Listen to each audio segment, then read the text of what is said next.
Welcome everybody to the West Coast POPCast. We're back again. We got the new champion, Zach. How you doing, man? I'm doing good. This is the easiest title reign ever because we're not doing it. Man, the last champion was ducking me. Now this one is just, can I get my shot? Speaking of the last champion, Eric, man, how you doing this week? First of all, the original champion. And I'm doing great. That's good. Like, if you guys might have noticed last week, we changed up the little rotation a bit with the weekly recap. We're doing around the world in wrestling, so we're gonna stick with it. That's this week. And we'll pass it to you, Zach, real quick from Monday Night Raw. Yeah, Monday Night Raw started out with a really shitty new theme. I do not like it at all. Do you guys like it or no? I'm not a fan. I always wanted them to do a hip hop or a rap theme, and this is what we got. So that's unfortunate. But Retribution is getting buried more because T-Bar tapped out to the Hurt Business. AJ beat Riddle. Asuka took on Lana in an actual kind of match, so that was kind of good. But then Nia and Shayna came out. Elias, man, I love none of you, he says. And then Jeff Hardy comes out, plays the guitar. I want a musical feud between these two. I know they have a Hell in a Cell match that's taking place right now as we record. But man, if these two can actually play musical instruments, so I hope this goes even further. Yeah. New Day versus Sheamus, we got Big E was in the crowd. That was kind of cool. New Day, I just want to, being an older gentleman, thank you for singing some Shy on there. Ooh, appreciated that. Tucker and El Gran Gordo, whatever that was, that happened. And Bliss was in the Firefly Funhouse. And lastly, Braun beat Keith Lee. I don't think they understand what they're doing with Keith Lee. It's very frustrating. Any thoughts on Raw? Everyone does low blows nowadays, man. That's just the go-to move. Yep. Everyone's throwing them out there. Just diluting the move. Mm-hmm. I love this giant AJ's rocking with now, man. This dude is huge. And he just looks good, man. This is okay. So this guy, he's a guy that can be menacing. He can be stoic. He doesn't need to say. He's an example of someone who could do it. And it's just perfect. Yeah. The dude's huge. We've seen him before. He was Raw Underground. He was something else. I can't remember, but he's been around for a while. Oh, he was one of the ninjas. That's right. Oh, yeah. That big one. Okay. He's a good heater for AJ. Yeah. I can't wait to see this guy, man. He's great. The only thing that's saving Retribution right now is Mustafa Ali. He gave a great promo. But then they threw that away in the trash when T-Bar tapped out easily. So, but Mustafa Ali might be able to keep them afloat for a while. Right. Which I don't know why T-Bar is the one to tap out, but whatever. Exactly. Eric, there's a segment you didn't like. Which one was it? Oh, God. All right. So I'm going to go ahead and warn anyone who does not like swearing, any children listening, fast forward, because I fucking rehearsed this last night. This is how angry this fucking segment got me. And I every time I thought about it, I couldn't help but curse. So forgive me. Imagine you're a writer for Monday Night Raw. There's no fucking need for you because who needs fucking writers in wrestling? But you're a writer for wrestling. You walk into the big fucking pitch office. There's Vince McMahon sitting at a table, fucking being intimidating. I don't know. Maybe he pulls out a fucking gun. I don't know what he does. Just being fucking there. And he says, who's got a pitch for Otis for this great big storyline that we should have ended because we separated them, but we didn't fucking think that through. You get all excited and you pull out your Archie Sonic comic and you fucking go to page 55 or whatever, and you say, I've got a character in this comic book called El Gran Gordo. You fucking rip off Sonic, and you give Otis a mask that you reused for Alexa Bliss, for Becky Lynch, for Mickie James, and for some other fourth person I can't remember. Wow. Everything about that segment was fucking stupid. And if R-Truth was overweight for some reason, and he came up with that name, then we could all say, okay, R-Truth came up with that. That's hilarious. But no, this was Vince laughing at a man because he's overweight and just completely throwing out his entire draft. So I think AEW, we're going to get to it, had the best segment of 2020. I think this was the worst. Oh, my God. Lost a bit there. You guys there? I'm here. We lost Eric, but yeah, AEW is gonna be cool. Raw was pretty decent this week. Was there anything else on Raw you had, Zach? Nope, that's it. Yeah, hopefully we get the Jeff Hardy Elias stuff. Real quick, I want to talk about Bound for Glory. Last night they had the Bound for Glory pay-per-view. My boy, Rich Swann, took home the gold. I'm very happy for him. He's a very nice dude in real life, and he earned this. They had the storyline of being a comeback kid. He might have had to retire because Eric Young took his leg out, and you've seen his whole comeback. So this is a really good story. And his, I think it's either his girlfriend or his wife, Sue Young, won the women's title from Deonna Purrazzo in a really good match. Zach, you had quick thoughts on Bound for Glory? Yeah, it was fun. It was different. It's the cinematic match with EC3 was different. It's a cool take. I don't know if he's going to carry the same kind of thing into ROH because he does have the same gear on in ROH, but yeah, it's an interesting take. Yeah, so like I said, off screen, Impact is in their own lane. They know what they are and they're doing it, whether it works or not. At least they're doing something different. Mm-hmm. Yeah, that was Bound for Glory. A really good show. And in the North also, like, I'll be remiss if I didn't say the North, another great tag team who won the belts. Mm-hmm. So I guess Rich Swann, the intergender battle royal thing, it was okay. It was, I don't know, it was really nothing special. And then just a real quick to touch on NWA, I'll be remiss if I didn't say congratulations to D'Angelo De Niro, aka Elijah Burke, for taking home the NWA TV title. Congratulations, man. He's a hell of a talker, and glad to see him back in the ring.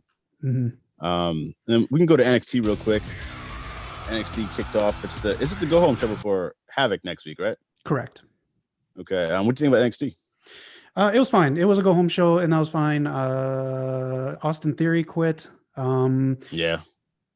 Everrise got the crap beat out of him by Drake, and that was cool. Killian loved it too. So their tag team's growing. Kushida took a victory over Dream and Ciampa, and Ember Moon did a match that wasn't a squash match, but it's a good match to get her rolling again. I like that a lot. It is, and I like her new submission move. Yeah, I like her new submission move. It's really good stuff. Also, Breezango lost the belts to Birch and Lorcan in the worst way possible. Yep. Oh, Pat McAfee, why this? Like, you deserve to get your ass kicked in the ratings if this is what you're going up against compared to what AEW put on this week. I'll admit, I started watching Pat McAfee show after he debuted against Cole. Oh, they got you. It's because they have Aaron Rodgers on there, man. Aaron Rodgers do interviews, and Aaron Rodgers is like a weekly guest on the show. So I checked it out. It's not too bad, but I'm watching because of Rodgers, just so you be clear. I don't know. I'm so glad Oney Lorcan and Danny Burch got these titles. They deserved it. They've been killing it in the tag scene for a while. Yeah. But yeah, this Pat McAfee stuff. And we'll see where that crap goes. We'll see where it goes. So we'll see. Yeah. I will admit he's a good mouthpiece for them. They do need a mouthpiece, but I don't know. We'll see. Yeah. I really don't want to touch on AEW without Eric. All right, let's hold off. I got some ROH here. The Pure Tournament was rolling again. The Octopus Jonathan Gresham beat Josh Wood, and Tracy Williams made Jay Lethal tap out those rope breaks that they got going on in there. You get 3 per match, and if you don't, after that, you can't use the rope break anymore, and that's what got you in this one. So it will be Tracy Williams or Jonathan Gresham next week for the Pure Tournament Title Championship. Also, Matt Taman wanted to take on Vincent. Vincent took it right to him right away after Matt Taman took it to him first, I guess. But he put Taven through a table. It was pretty cool. It's going to build for a longer feud. And, it was a good show, actually. I'm really excited to see what's going on next week. I think we're getting EC3 and the Briscoes versus, I forgot who the other 3 guys were.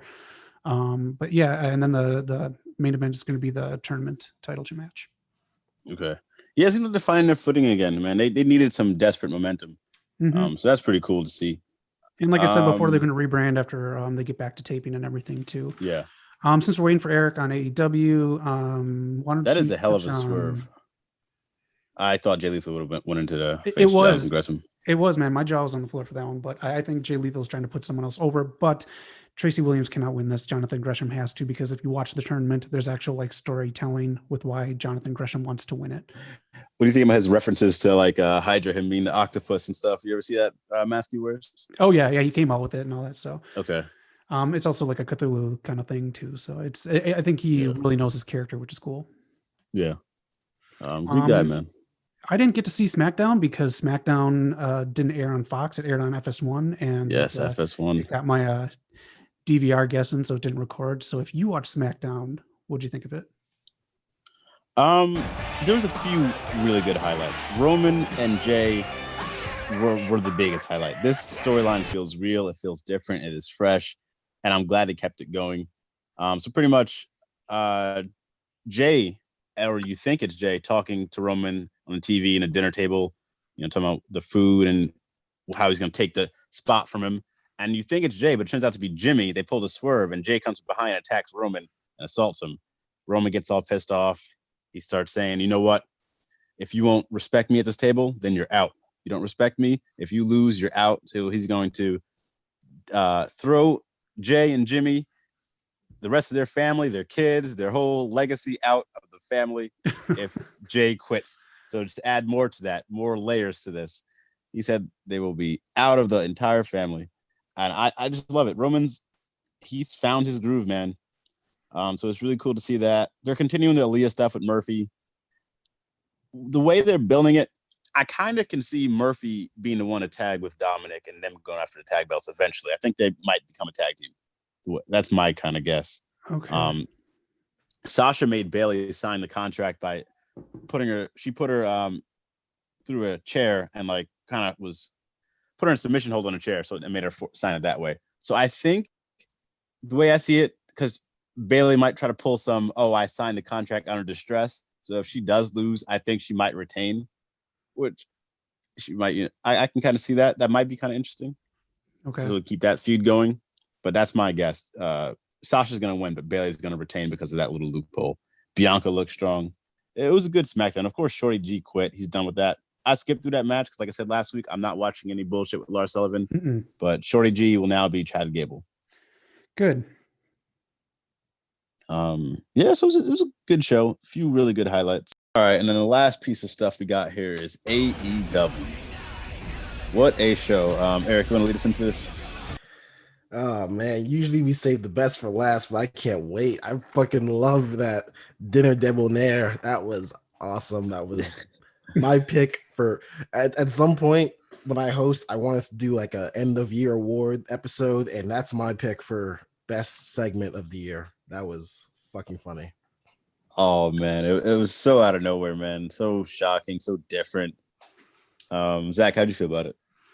I'm gonna critique it, and I'll give you my reason why, but I fucking loved it. Okay. It was totally awesome. Like you said, it was out of nowhere. You didn't expect it. I like that they both get the genre that they're going for. My only complaints on it were I wish there was more production put into it. Like I wish there would have been like they made a Daily's Place where they were in there look more grand, put like streamers and balloons up, make it look more like Great Gatsby or something like that. A couple of the girls were off sync. So I don't know if they got actual dancers or if they just had the cheerleaders or something. I don't know what it was, but a couple of times the girls were off sync. So that just kind of took me out of it.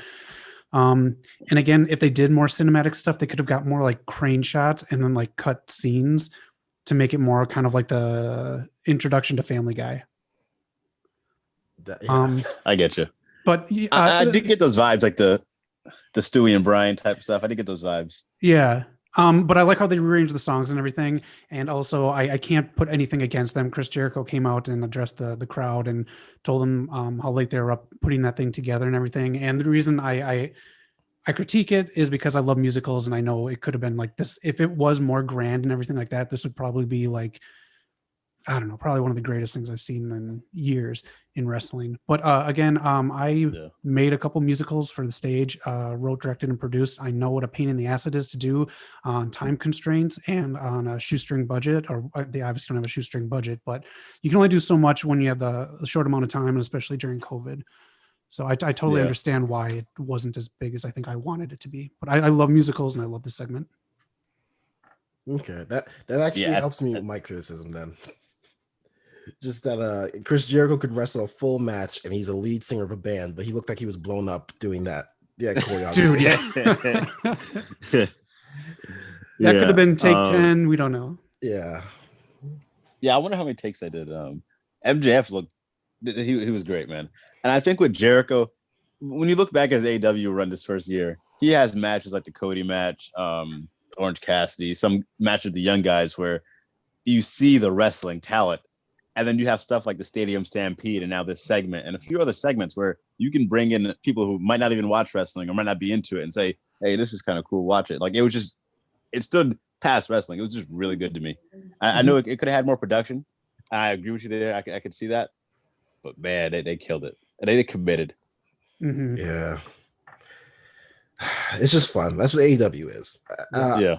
As much as I hate agreeing with Jim Cornette, he has a point when he said AEW is a car crash. You never know what you're going to get. It's a variety show.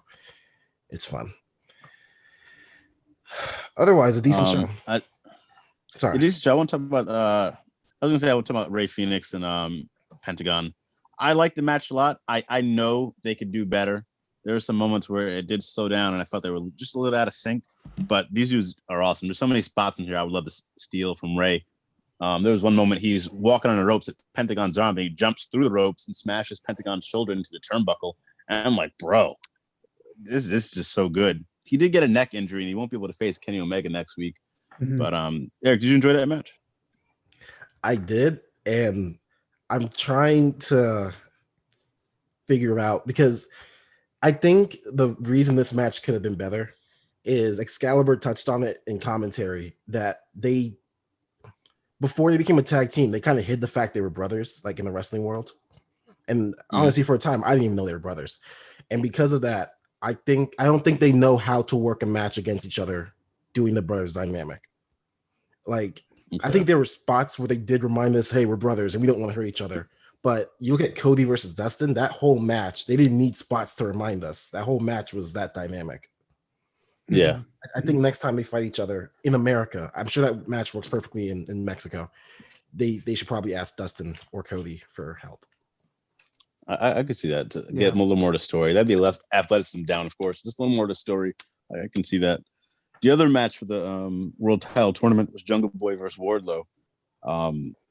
Damn, this was good. They played the dynamics very well. Wardlow hit some of the craziest looking F10s. And Jungle Boy got his spots in. He got some moves in at the end. Wardlow was the victor. Zach, did you enjoy this match? Yeah, I did. And then JR made the right comment. He said something about like it doesn't hurt Jungle Boy or something like that. Like a loss right now doesn't hurt Jungle Boy. Jungle Boy is champion like 5 years from now. Like he can take these losses. Yeah. He's still learning. He's young. So, but I did enjoy it. I love Wardlow. What a great big man. Yeah, I think he's their best big man, honestly. Oh, easily. Yeah, Jungle Boy, he can lose this. He's fine. He looked good. That's all that really matters right now. He doesn't need to win. And I like how they're building him slowly. Kenny Omega, his new entrance, I wasn't offensive about it at first, but I do like the symbolism of it, and I think it works. Did you enjoy that quick match with Kenny? It was supposed to be Joey Janela, but he had the COVID protocol, so they switched to Sonny Kiss. I thought it worked. I thought it was very good. Yeah. I think Sonny got saved on the V-trigger with the camera shot. Because he sold it a little too early, but the camera shot kind of hid that. Oh, see, everywhere I see, I don't know why. I could just see him selling it way too early. So I don't know which camera shot. I must have missed that one because I just see it way too early. You can for sure still see it, but I think what I saw saved him a little bit. Like it looked better than how he sold it. The other one was Hangman and Colt. Hangman got that victory. It was a decent match. It was all right to me. Pretty solid, but I'm just not that big a fan of Colt watching him wrestling. Who else is? Oh, Sheeta got a big win over Kylan Kane. She looks really good. Not Sheeta, Britt Baker. I'm losing it. Britt Baker. She did Seth Rollins' finisher too. You're like Tony Schiavone, man. Reba. Yeah, man, I'm having my JR moment. Yeah, it was good showing for Britt. The pink glove is a nice little touch. Yeah, I like that. She's doing good. She's doing great work right now. She should be the next champion, if not her, Big Swole. Mm-hmm. I just want to point out too about. Can I just go back to the Omega Open?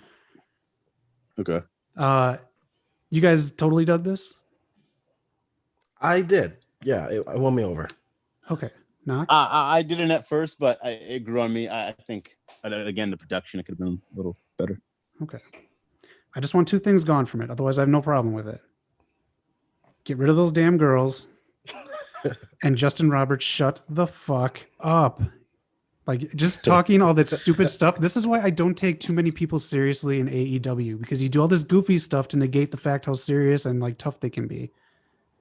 So I know I get the girl stuff. It's kind of like they're the cheerleaders for the Jaguars. I get this kind of like the background of a video game. It's just, yeah, that stuff doesn't work for me when you're trying to build him up to be New Japan kind of matches guy, Kenny. That's my only complaint on it. Otherwise, if those two things went away, I love that opening for him. I agree and disagree at the same time, because I think you love the ladies. I refuse. I plead the fifth. But no, I agree. If they went away, it would definitely be a serious Kenny. I don't know. I don't think Kenny knows. I hope he knows what he's doing. I don't know. Okay. I could go either way. Yeah. So it was a good episode of AEW, especially that they're making the Jericho MJF t-shirts now. Milking that, but I think at some point we're gonna see MJF enter the inner circle and either turn on Jericho and try to take over, or they're just gonna turn on him. It's not gonna work, but I think he's gonna join them for sure. Yeah, I think so. And I mean, I kind of hope it leads to them breaking up. I think the inner circle can be done. I was saying that too. They don't really feel like a team anymore right now. Like, you have Proud and Powerful in the group, but Jericho and Hager are tag team and saying they're going to go for the titles. This doesn't make sense. I don't even know if they're doing that anymore. Yeah, that too. Like, everything seems kind of out of place with them at the moment. So we'll see. That was AEW. Oh, wait. I can't go a week without this in Eddie Kingston. So listen, man, he had a hell of a promo. So his promo on AEW this week was from last week at the end. You didn't like this promo, man? Honestly, I can't remember. I'm just joking. He gets a free pass this week. It's the one that he gave like weeks ago about Moxley selling out. Then he did it last week after cameras or after TNT. Oh, that's right. So he did the same thing twice. He talked loud about the past when he went in depth to WWE already. Like I believed every word he said because he forgot about everything that happened in life. It doesn't matter what the truth is. He sold it on me. That's his job, is to sell me. And he sold it. All right. All I'll say is I dig this guy, man. For some reason, everyone on the internet loves this guy, so he gets Jon Moxley status, but I just don't get it. If I would come on here and do a full episode talking like him, like you get sick of that by the time we get to like the news and rumors. If I came on here every episode and talk like this for about an hour, you'd probably get pretty pissed and turn off your show. It's so true. Wow, did not say anything. All right, we'll move on. That's Yonkers, New York, man. All right, let's move on. Zach, take it away, man. I know you got a segment for us.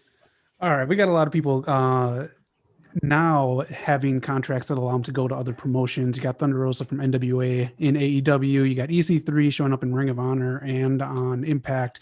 Miro and the Good Brothers are rumored to, in their contracts, be able to go to New Japan Wrestling.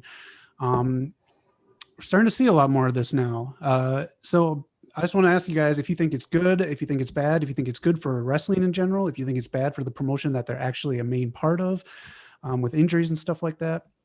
I mean, not to spoil anything, but next week on, this has nothing to do with what I'm talking about, but just regular injuries happening. Abaddon gets injured in her match with Tay Conte, and that match probably won't air on Dynamite next week. So it was just like a random thing from what I read. From what I read, it was basically taking an elbow to the neck or something like that. But they had to stop the match. So little things like that can happen. So with that, would you allow people from your promotion, if you're a lesser promotion, to go over? Or if you're a more well-known promotion like AEW, would you allow that for your talent to go to New Japan or anything like that? What are your thoughts on interpromotion matches and wrestlers going back and forth? I'm all for it. Yeah. With AEW, especially, a new company, you only have 2 hours each week for so much talent. I know Joey Janela does like a lot of stuff on the indies. He has his promotion, and I'd be ashamed to take him away from that if he can keep doing it and thriving and giving other people chances. So like that case, you see Moxley and Jericho going over to New Japan. I mean, Moxley's still the champ, technically the U.S. champ.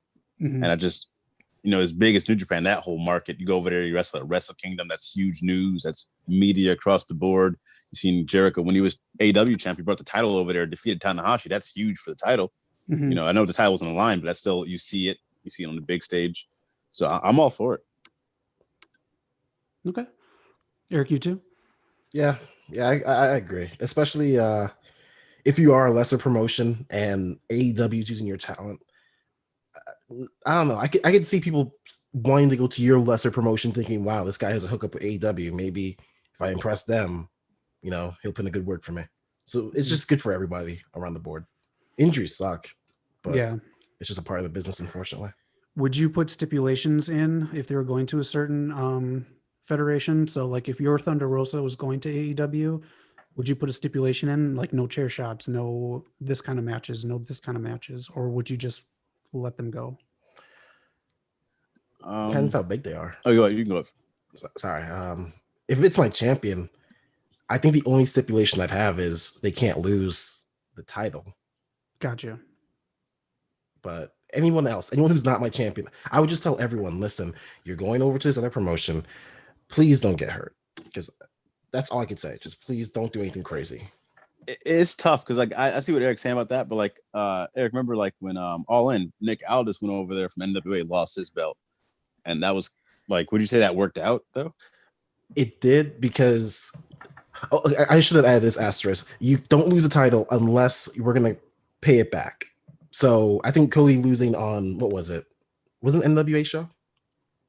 It was their anniversary show. I forget what it was called, but yeah, it was the NWA show. Yeah, so that works out. So like if Thunder Rosa were to lose to Shida, because I thought they were gonna feud for the NWA title. If she were to lose to Shida, and then they went back to NWA and Shida lost it there, that's perfectly cool. Okay. So I guess the last part is merchandising. Would you try to work out a merchandising deal with the company, or is that too messy legally? That might be too messy legally for like a mainstream like AEW. If it's a whole bunch of indies, I think it's whatever. Real quick, I do want to touch on, I think now that I think about it, I think I would do a stipulation because it is criminal what TNA did to Okada. For them to send him over there and then to treat him that way, I would definitely, you know, have some type of stipulation like, hey man, you gotta be able to use it properly. This is a strength. I don't want to see none of this nonsense. Like you're trying to build him up. Don't tear him down. Yeah. Mm-hmm. Yeah, they can't change the gimmick. Yeah, not like that. But merchandising, yeah, I think it'd be too messy for like a AEW to do it with some other people. Yeah. It depends. Mm-hmm. Yeah, stick strictly to the wrestling. Yeah, that's cool. Yeah, I just wanted to talk about that just because we are seeing more of that. I think it is a good thing, and I think it's like, especially with EC3, he's using like the same sweatshirt and logos that I'm sure he kind of came up with. And with his cinematic match on Bound for Glory and how he put over Moose and how I think he's going to tag with the Briscoes now coming up and how he's going to try to put other people over. I think like the free EC3 thing is like, I don't know. I think it's going to be a kind of a cool cross promotion gimmick rather than just a gimmick for one promotion. Yeah. He's doing it differently too. Cause like with the Moose thing, he doesn't have to win to still look strong and still like, even though he lost, he won, he got Moose over. And he showed him like, hey man, this is what you got to be like. Like I thought that was just really smart on his part. Yeah. And with people going to New Japan, I think it was either Eric or Noc who said people who come from America and go over to New Japan and wrestle got to understand it's a completely different style. Yeah. I think Eric said that. I can't imagine like Kurt Hawkins going over there and matching Ishii or whatever. I don't like Kurt Hawkins, man. I'm trying on Impact. I can't get behind him. Do you guys already talk about the injuries that happened at Bound for Glory? Actually, not. If you want to touch on that, I forget. Fuck, there were two. So Heath Slater, yes, groinal or abdominal injury, which sucks. But the second injury kind of got me mad because I hate when promotions do this. WWE used to do this a couple times. Smiley Kylie Ray was injured the entire time. They knew she wasn't going to wrestle, and she was still on the card until the last minute. I kind of liked it because of the storyline, like for the Su Yung. I just love Su Yung, by the way. Like for people like Abaddon, Su Yung is miles ahead of that. Or like I think she's the Bray Wyatt of like the female division.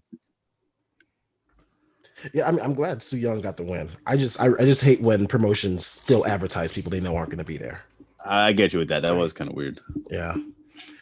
I mean, I don't know how big Kylie Ray is a draw for Impact fans, but that's the thing with like since she was in AEW, I think she's a bigger draw than she ever would have been. Like that's what I know her from. Like, you know, she was at AEW and then I can see her other places now.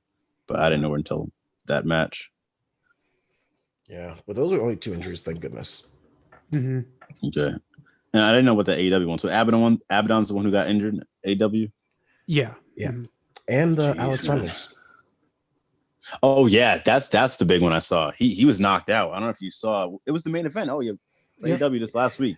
He got KO'd, and when Blade was pulling him to the side, he was knocked out, so he tagged himself in. Mm-hmm. I don't know if I just wasn't paying attention, but I didn't really catch that. I thought he was just selling.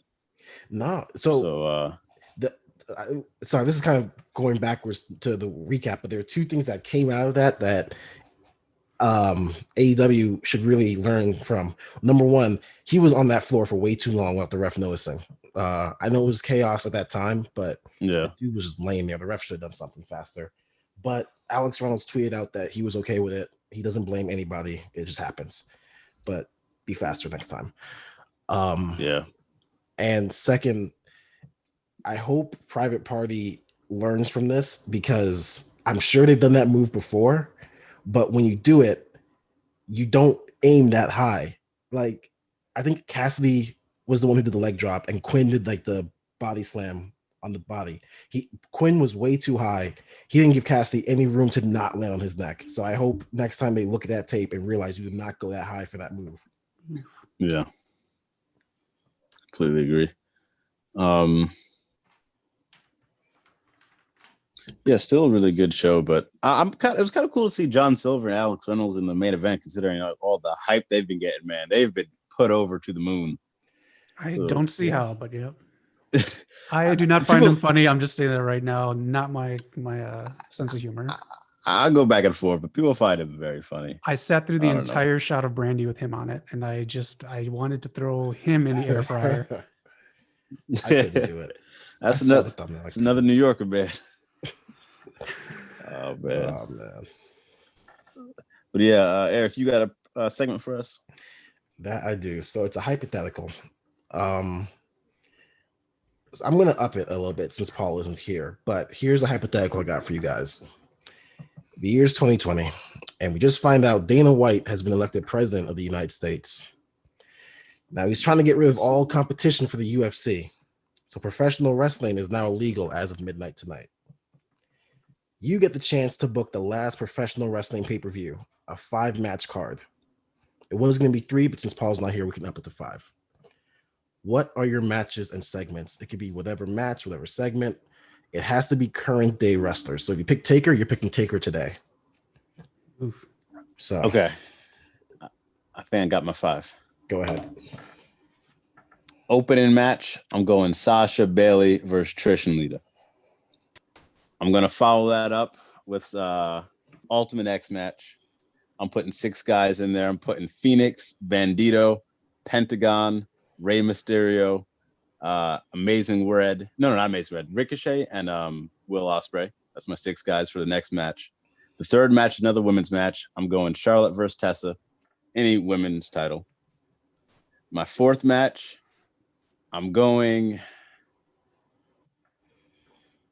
with a 3-way. I'm going AJ, Samoa Joe, I'm going John Cena. And then for the main event of the evening, it's going to be another women's match. And I'm going to go Asuka versus Bianca Belair versus Io Shirai, triple threat. Okay. I dig that. How about you, Zach? Oh man, my old brain's not working that fast. My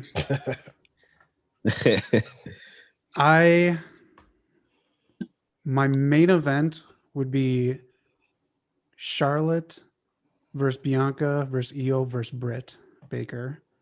That would be my main event. I would like to see, I just have like one hell of a tag match. I guess I'd have FTR in there. the North, and That's a dream match. yeah, not too bad. DIY and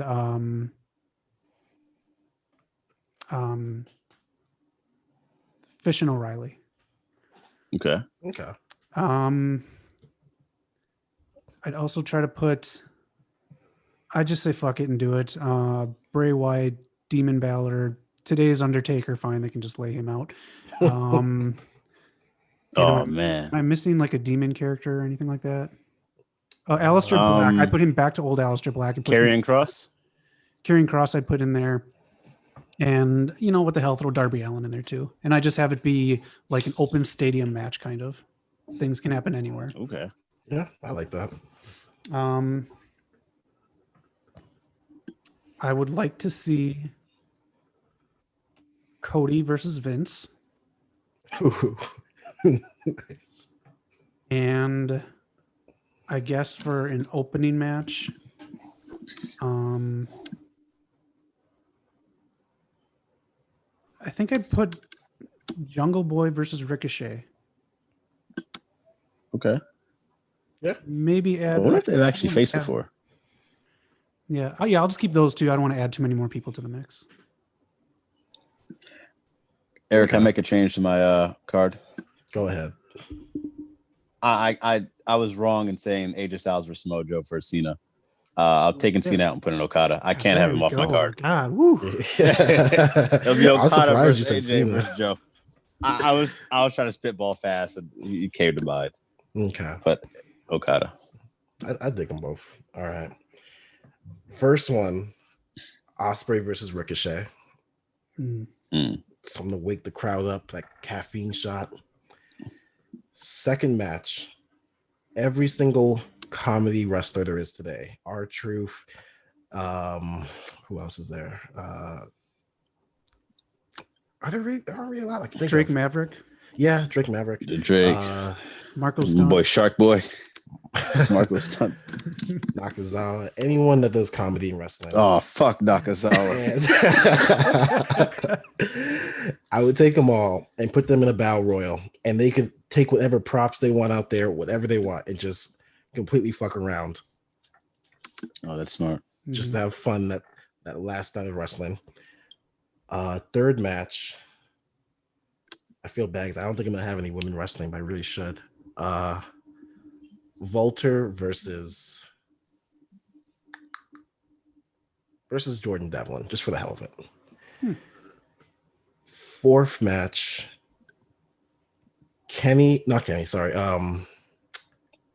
Matt and Nick Jackson with Stephen Amell versus the New Day. Ooh. Which I really hope we get to see that match someday. Doesn't have to be Stephen Amell, but just need that feud. Yeah. And main event, if it's the last wrestling match we ever see, Kenny versus Okada. No time limit. However, whatever the hell they want to do, I'd let them the match. I can't believe I left Kenny off my card. Oh man, I'll do Kenny versus AJ, but I messed up. That's a good second bet. Yeah, please. Speaking of UFC, I gotta say, let us know. I gotta say, Habib, man, great win. Good luck in retirement. You were a great champion. That man was amazing. But I hope Dana White does not ever do that. He would for sure make so many bad changes. That dude is a true businessman, ruthless. But yeah, that was our segments for you guys this week. We hope you enjoyed the show to this point. Hopefully you're sticking with us. Let's keep the questions going. Ask us any questions. That's be wrestling related. Just any questions you want, whether it's wrestling, music, comics, TV shows, anything. I've seen a few guys like The Boys. No spoilers, but throw anything in the comment section. Let us know. But of course, it's the main event of the evening. Zach, take it away. Well, since Dana White is closing shop on everything here in promo school today, I want you guys to deliver a retirement speech. So you can do it any way you want. You got injured, you're sick of it, you've had your run. However you want to do it, make up some stuff that you did on your run, have fun with it. And if you're going to cry, that's bonus points. But if you screw me and power slam John Cena, using a salmon colored jacket, that's double bonus points. Okay. Oh man. Eric, who's leading off? I guess I'm gonna start this off by saying, if I were to retire from wrestling, because I'm tired of like the whole dramatic retirement speech, I would just walk out there and say I'm done and walk out. When I thought about doing this, I just want to like remind you guys how awesome Dave Bautista is. When he just went out there, stood straight like a pencil, put his little hand up, and waved like his little goodbye. Because he got the Bautista treatment, and he said, "Well, fuck y'all then." Right. I'll try. I'll go for it. I'll try to do something. Okay.